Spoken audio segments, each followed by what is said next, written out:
시작이 있으면 끝이 있습니다. 17장으로부터 시작하였던 악의 세력들에 대한 심판이 오늘 계시록 20장으로 맞춰지게 되므로 계시록의 후반부의 내용이 정리되어집니다. 오늘 살펴볼 본문의 구조는 크게 세 가지 심판에 대한 이야기를 하고 있습니다. 첫째 심판은 용의 첫 번째 심판입니다. 1000년 동안 심판을 받는 것이죠. 두 번째 심판은 용의 두 번째 심판으로 바로 1000년 이후에 받을 심판입니다. 세 번째 심판은 용을 따랐던 용의 추종자들이 받는 심판으로 1000년 이후에 받을 심판, 영원한 심판이 되겠습니다. 오늘 우리 이렇게 크게 심판의 세 가지 모습을 오늘 본문의 내용을 따라 말씀드리겠습니다. 첫 번째 심판은 용의 첫 번째 심판으로 1000년 동안에 있을 심판에 관한 내용입니다.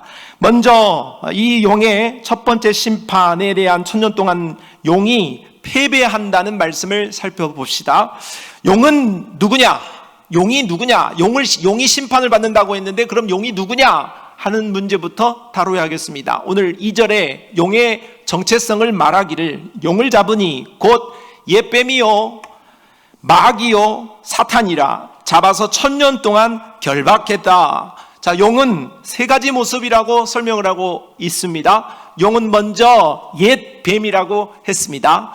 용은 바로 창세기 3장에 보면 하와를 유혹하여서 인류를 타락시키는 역할을 했죠. 그러니까 용은 뱀입니다. 옛날에 있었던 뱀, 옛 뱀으로서 바로 인류를 타락시킨 인류의 타락의 기원이자 본질적인 악이라고 말할 수 있겠습니다.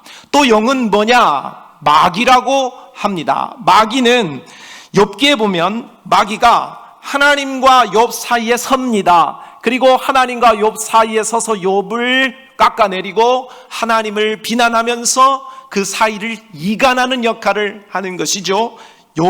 마귀는 중상자요, 이간자요, 고발자 역할을 하는 거죠. 용은 마귀로서 하나님과 우리 사이를 갈라놓으려고 애를 쓴다. 이것이 바로 용의 정체성이다. 용은 또 사탄이라고도 합니다. 사탄은 광야에서 예수님이 공생애를 앞두고 줄이셨을 때 찾아와서 십자가를 대적하는 역할을 하죠. 또 가이사라 빌립보에서 베드로의 입을 통하여서 십자가를 지지 말라 하고 십자가를 대적하는 역할을 하죠. 사탄이라는 말의 뜻이 대적자요, 반대편의 선자라는 뜻을 가지고 있습니다. 용은 사탄으로서 하나님을 대적하는 역할을 한다는 것이죠. 그러므로 용이 누구냐? 용이 오늘 심판받는데 용이 누군지도 모르고 우리가 말씀을 따라가면 안 되겠는데, 용이 누구냐? 용은 옛 뱀이고 마귀이고 사탄이라 했습니다. 인류의 타락의 시기부터 지금까지 활동을 하고 있고 또 하나님과 사람 사이를 이간하고 하나님을 대적하는 역할을 하는 것이 용이다 하겠습니다. 자, 용은 이제 심판을 받습니다. 용은 이미 심판을 받은 존재라고 할 수 있어요. 자, 1절로 2절 말씀을 읽어봅시다. 시작. 또 내가 보매 천사가 무저갱의 열쇠와 큰 쇠사슬을 그의 손에 가지고 하늘로부터 내려와서 용을 잡으니, 자, 용이 천사를 통하여서 결박을 당하였고 무기력해진 상태에 들어갔다 하는 것으로서 용이 이러한 상태로 1000년을 보내야 한다 하고 용이 이미 패배한 존재라는 것을 먼저 말하고 있습니다. 자, 용의 패배는 오늘 처음 등장하는 것이 아니죠. 요한계시록 12장에서 용의 패배에 대한 자세한 기록을 이미 살펴본 바가 있습니다. 요한계시록 12장 9절 말씀을 보면 큰 용이 내쫓기니 옛 뱀 곧 마귀라고도 하고 사탄이라고도 하며 온 천하를 꿰는 자라. 그가 땅으로 내쫓기니 그의 사자들도 그와 함께 내쫓기니라. 자, 살펴보았던 12장의 용이 패배하고 하늘에서 내쫓기는 장면이 언제 이루어지게 됐는가? 그것은 여자가 낳은 아이가 승천할 때 그랬어요. 여자는 누구냐? 구약을 말하는 것이고, 구약 교회를 말하는 것이고, 약속을 말하는 것이죠. 그 약속을 따라 낳은 아이, 곧 예수 그리스도가 십자가를 지고 승천하여 하늘에 오를 때에 용이 패배하여서 하늘에서 쫓겨났다, 그 말이죠. 그 용은 바로 예수 그리스도의 초림, 처음 오심으로 십자가를 지시고 부활하시고 승천하시는 그 사건으로 말미암아 이미 패배했다, 이미 졌다 하고 성경이 말하고 있습니다. 예수님도 초림 사역, 십자가 사건의 의미를 마태복음 12장에 이렇게 말씀하신 바가 있죠. 사람이 먼저 강한 자를 결박하지 않고서야 어떻게 그 강한 자의 집에 들어가 그 세간을 강탈하겠느냐? 결박한 후에야 그 집을 강탈하리라. 예수 그리스도께서 십자가에서 이미 사탄을 이기셨기 때문에 복음이 온 천하에 들어가기 시작하고 우리 같이 예수 믿는 자들이 나타나기 시작했다 하면서 예수님이 말씀하신 대로 용은 이미 패배했다 하고 성경은 말하고 있습니다. 사탄은 이미 결박당했고 이미 패배했습니다. 골로새서 2장 15절 말씀에도 통치자들과 권세들을 무력화하여 드러내어 구경거리로 삼으시고 십자가로 그들을 이기셨다. 용이 패배한 이유, 사단이 진 이유는 바로 예수 그리스도의 십자가의 능력인 줄로 믿으시기를 바랍니다. 용은 이미 패배했습니다. 그런데 이 용이 패배한 기간을 오늘 성경이 이야기하고 있는데 이 천년이라는 신학적인 아주 첨예한 주제입니다. 천년이라는 세월, 천년이라는 기간은 무엇을 의미하는가 우리가 짚고 넘어가야 하겠습니다. 이 천년은 용이 결박을 당한 기간인 것은 분명하죠. 논란의 여지가 없습니다. 12절 하반절 말씀에, 2절 하반절 말씀에 잡아서 1000년 동안 결박했다. 용은 이미 졌어요. 그 진 기간이 언제이냐? 1000년이라 이렇게 말하고 있습니다. 그러므로 1000년은 바로 예수 그리스도의 초림 사건으로부터 예수 그리스도께서 다시 오시는 재림 사이의 기간을 1000년이라고 보는 것이 맞겠죠. 오늘 이 말씀은 요한계시록 전체의 의미에서도 볼 때에 1000년이라는 말이 여기서만 등장하는 것이 아니라 초림부터 재림의 사건을 계시록은 다른 여러 단어들을 통하여서 계속해서 반복적으로 우리에게 가르쳐주고 있습니다. 초림과 재림 사이의 그 기간을 다른 성경은 1260일이라, 42달이라, 3년 반이라, 이것은 1000년이라 했습니다. 정리하셔야 돼요. 이 부분을 우리가 이해하지 못하면 계시록을 1장부터 22장까지 전혀 읽을 수가 없습니다. 바로 계시록의 시간인 이 1260일, 42달, 3년 반, 1000년은 모두 같은 시간으로 예수님의 초림부터 예수님의 어디까지? 재림까지의 기간, 곧 교회의 시작부터 교회의 끝까지인 바로 교회의 시간이요, 성도의 시간이라 할 수가 있는 거예요. 자, 용의 정체성도 살펴보았고 용이 이미 패배했다는 것도 살펴보았어요. 하지만 오늘 우리가 알아야 할 사실은 용은 아직 패배하지 않았다는 사실도 우리가 알아야 하겠습니다. 교회의 기간에 활동에 바로 마귀가 하고 있다 하는 사실이죠. 3절 말씀입니다. 무저갱에 던져 넣어 잠그고 그 위에 임봉하여 1000년이 차도록 다시는 만국을 미혹하지 못하게 하였다.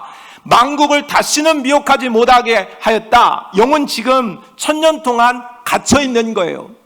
그랬기 때문에 오늘 우리가 예수 그리스도를 믿는 일이 일어나는 거예요. 만국에 예수님 시대부터 지금까지 예수 믿는 자들이 계속해서 발생하고 있는 것은 용이 이미 패배했기 때문이라는 거예요.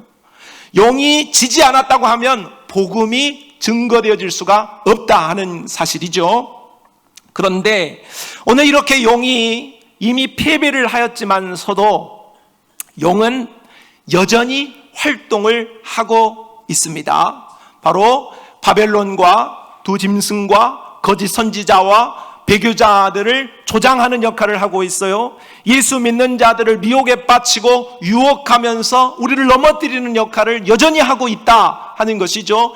이미 패배했지만 오늘 마지막 예수님의 심판의 그 순간까지 영은 여전히 활동할 수 있는 기간이 바로 교회가 세워지는 활동임과 동시에 마귀가 여전히 활동할 수 있는 기간으로 하나님이 두셨다 하는 것이죠.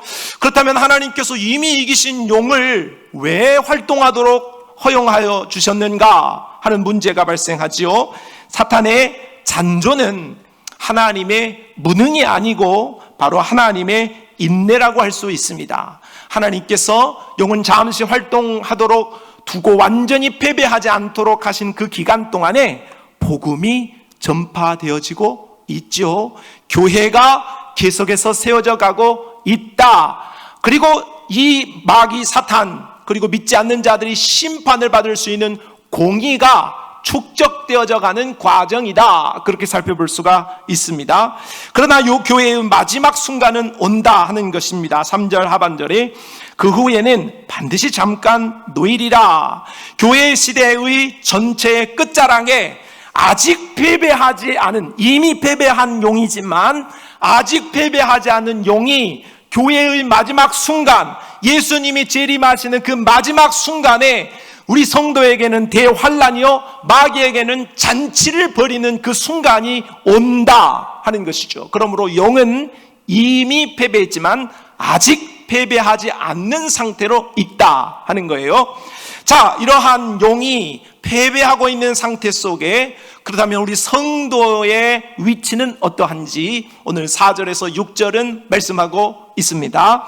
첫 번째, 이 마귀가 심판을 받는 동안에 성도는 어떤 위치에 있느냐 살펴보면 천년 동안, 교회의 기간 동안 마귀의 패배와는 상반되어지는 성도의 승리의 모습을 오늘 4절로 6절은 기록하고 있습니다. 자, 성도는 첫째 바로 보좌에 앉았습니다. 4절 말씀을 같이 읽어봅시다. 시작.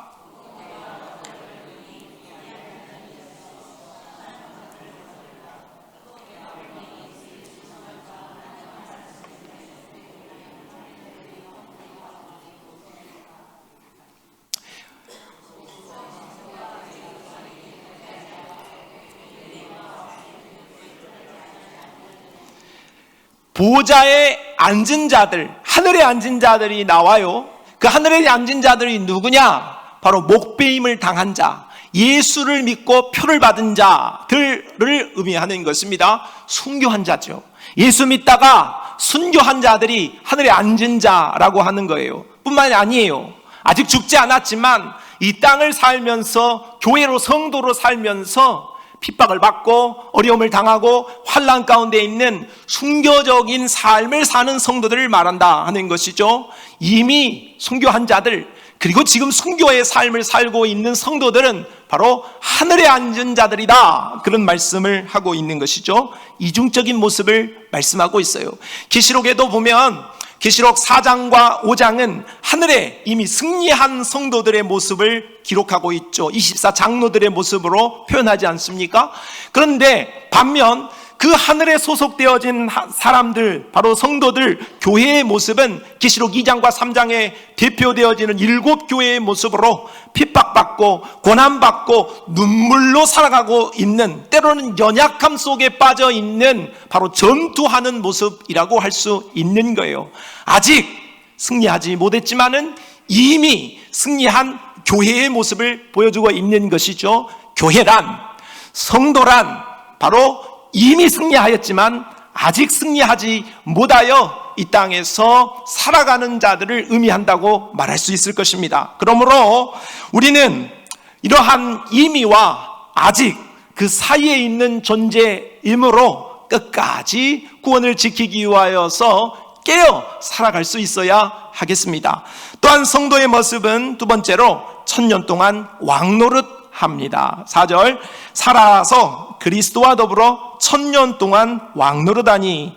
성도는 천년, 교회의 기간 동안에 왕노릇합니다. 우리는 이미 왕인 자들이라고 할 수 있는 것이죠. 천년 동안 잡혀서 결박당하여서 패배했다 하는 용의 모습과는 정반대편에 있는 모습이라고 할 것입니다. 남유다에 아마샤 왕이 있었어요. 그 왕이 에돔이라는 나라와 전쟁을 펼칩니다. 그런데 그 힘이 이길 수 있는 능력이 아닙니다만은 하나님이 도와주시고 개입하셔서 바로 에돔이라는 나라를 정복하게 됩니다. 그런데 문제는 그 아마샤가 에돔이라는 나라를 정복하고 난 이후에 에돔이라는 나라가 섬기는 신을 데리고 들어와서 그 신에게 경배합니다. 얼마나 우스운 일입니까? 이미 져버린 나라의 왕, 그 신에게 승리한 왕이 숭배를 한다? 우스운 일 아니겠습니까? 이와 같이 오늘 우리 성도들은 이미 예수 그리스도의 이름으로 승리한 자들이에요. 그런데 이미 패배했고 완전히 패배가 예고되어져 있는 사단에게 굴복한다면, 그들의 세력에게 고개를 숙인다고 한다면 이것이 바로 아마사와 같은 어리석음이 아닐 수 있겠습니까? 우리는 썩어질 것들을 따르지 않고 패배할 것에 무릎을 꿇지 않고 바로 왕 같은 제사장이 되었음을 알고 그리스도를 믿음으로 잘 따라가야 하겠습니다. 세 번째 성도의 모습은 부활에 참여하는 자라고 하겠습니다. 자, 5절로 6절 말씀을 읽어보겠습니다. 시작.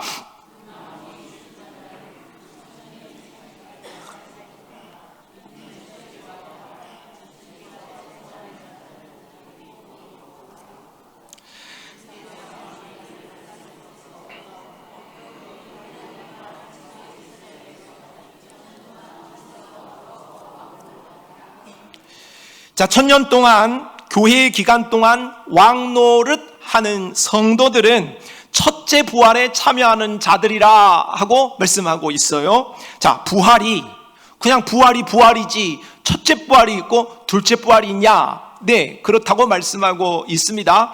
오늘 우리가 지금 말씀드리는 첫째 부활, 둘째 부활, 다음에 살펴볼 첫째 사망, 둘째 사망은 오늘 말씀을 다 듣고 우리가 꼭 기억해야 할 일이라 할 수 있습니다. 왜냐하면 우리가 이것을 모르고서 구원에 대한 바른 그러한 정체성을 가질 수 없기 때문이죠. 첫째 부활이 있고 둘째 부활이 있다. 첫째 부활은 뭐냐?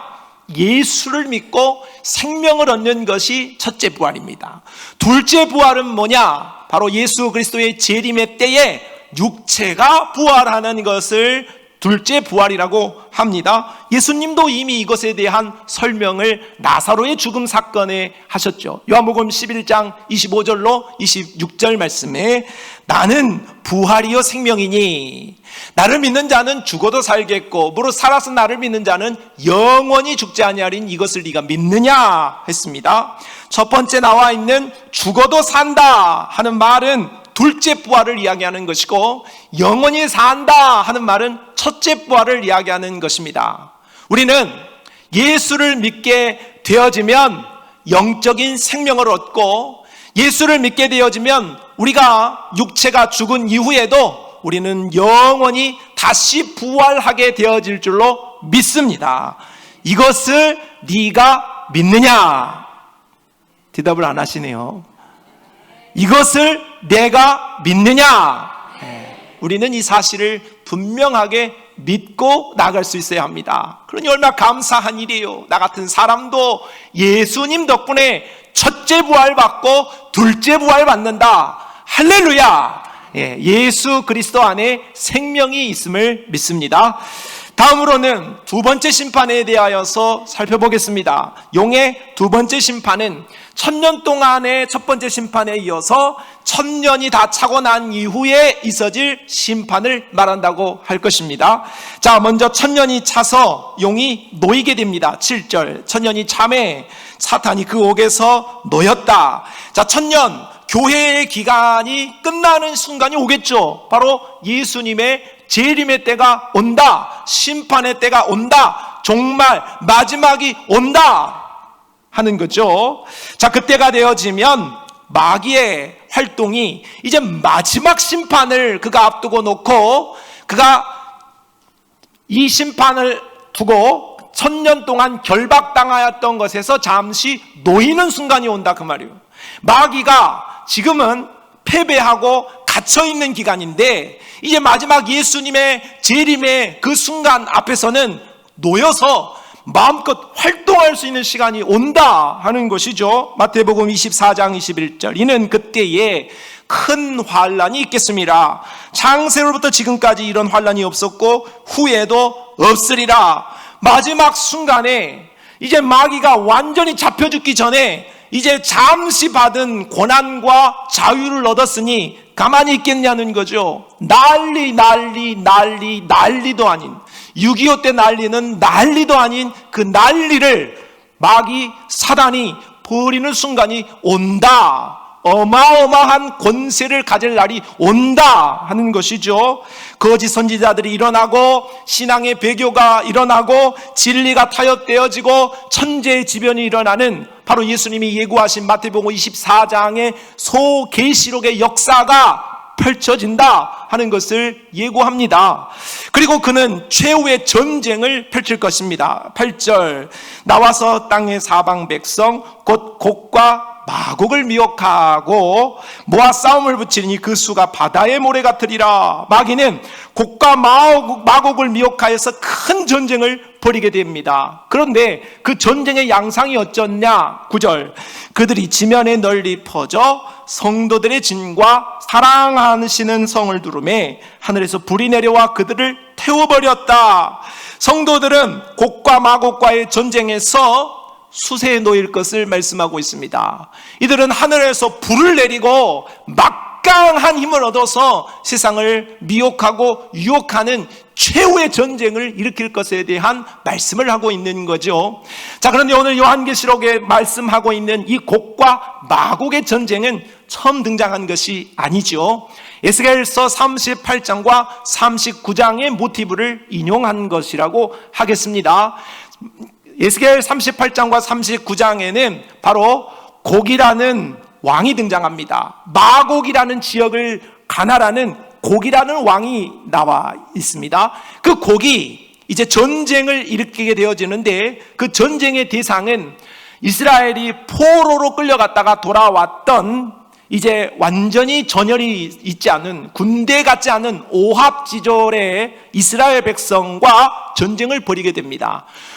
곡은 바로 처음에 한 그렇게 잘 양성되어진 전력을 가진 왕이고 군사 조직입니다. 하지만 이제 포로에서 돌아온 이스라엘은 전혀 전쟁을 할 만한 것이 아닌 것이죠. 그러한 전쟁이 한번 붙어지게 되어질 것이다. 곡과 마곡의 전쟁에 대한 예고가 바로 에스겔서 38장과 39장에 이미 있었는데 그러한 전쟁이 마지막 때에 있게 되어진다. 성도의 모습은 초라하기 이를 데 없고 바로 마귀 사탄의 모습은 화려한 군사의 모습으로 강력한 군사의 모습으로 큰 싸움이 한번 펼쳐지게 되어질 것이다 하고 말씀하고 있는 것이죠. 자, 그런데 결과는 골리앗이 이깁니까? 다윗이 이깁니까? 성경 안 읽어봤습니까? 네. 전쟁의 결과는 수에 있는 것이 아닙니다. 전쟁의 결과는 싸움을 싸울 수 있는 능력이 있는 것이 아니죠. 패배를 누가 하냐? 바로 마귀가 완전한 패망을 하게 되어진다고 말씀하고 있는 것입니다. 10절을 보지요. 시작. 또 그들을 미혹하는 마귀가 불과 유황못에 던져지니 거기는 그 짐승과 거짓 선지자도 있어 세세토록 밤낮 괴로움을 받으리라. 무슨 일입니까?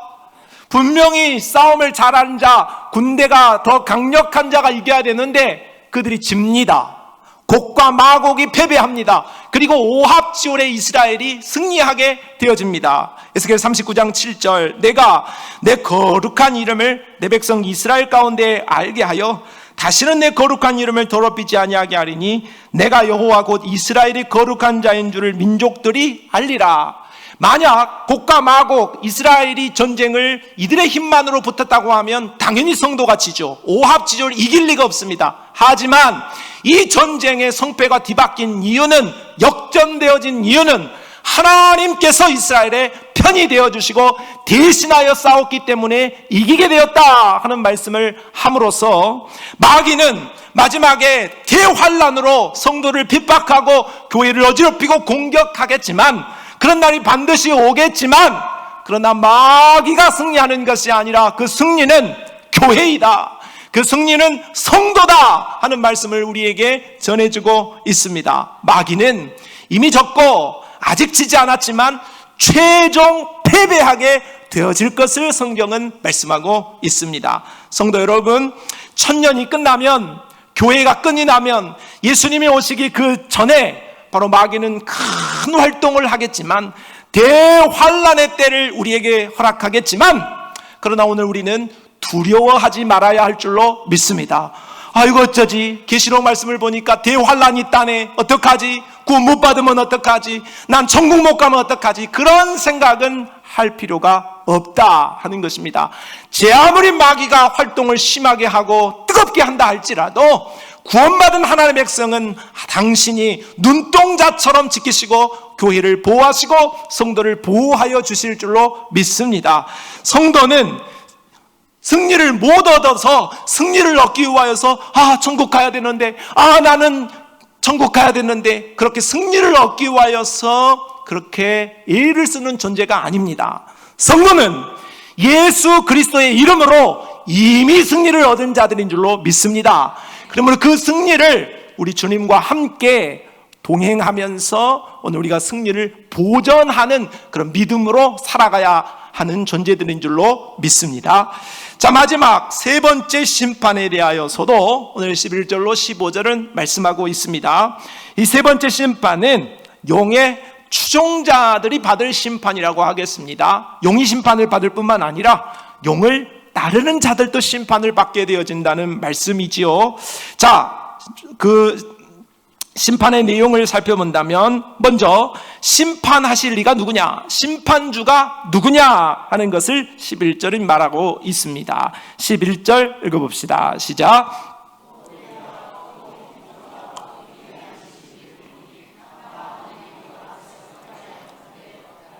자, 심판주는 당연히 재림주이신 예수 그리스도 어린 양 되시겠습니다. 그 예수 그리스도께서 앉으신 곳은 큰 보좌입니다. 흰 보좌입니다. 크다 하는 것은 절대적인 권위를, 희다 하는 것은 완전한 공의를 말하는 것입니다. 심판주 예수님은 지금은 우리에게 무력한 모습으로 이 땅에 계셨고, 오늘 우리가 예수님을 모른다, 부인하고 예수님을 욕하는 것도 다 참아주십니다. 그러나 마지막 예수 그리스도께서 오실 그 순간에는 예수 그리스도는 그 누구도 피할 수 없는 심판주가 되신다는 사실을 우리는 잊지 말아야 할 것입니다. 아무도 피할 수 없지요. 두 번째는 이 심판을 받을 대상이 누구냐, 누가 심판받냐 하는 거죠.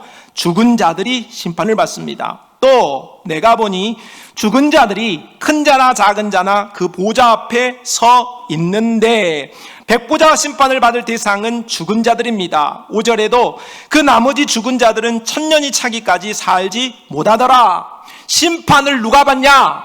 산 자는 안 받아요. 죽은 자만 받습니다.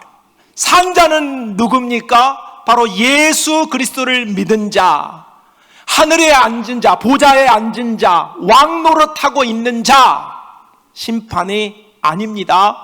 그러면 심판을 누가 받냐? 죽은 자들이 받습니다. 용을 따르는 자들, 마귀를 따르는 자들, 짐승을 따르는 자들, 거짓 선지자 앞에 굴복하는 자들, 세상에 놓여 있는 자들, 심판을 피할 수 없다 말씀하고 있죠.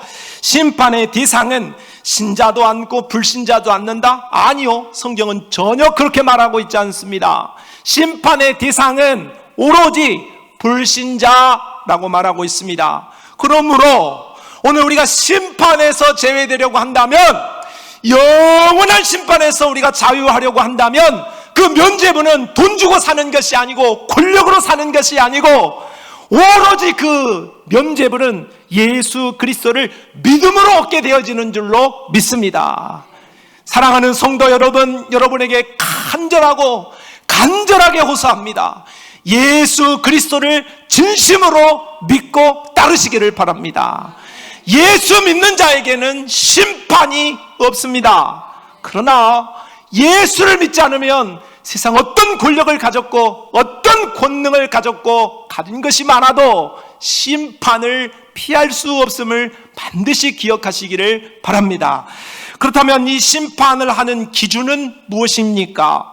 12절로 13절 책들이 펴있고 또 다른 책이 펴져 있으니 곧 생명책이라. 죽은 자들이 자기 행위를 따라 책들에 기록된 대로 심판을 받으니 바다가 그 가운데에서 죽은 자들을 내주고 또 사망과 음부도 그 가운데서 죽은 자들을 내주매 각 사람이 자기의 행위대로 심판을 받고. 자, 불신자들은 두 가지 책의 종류에 따라 심판을 받는 것이죠. 하나는 생명책이요, 또 하나는 행위책들이라고 성경은 말합니다.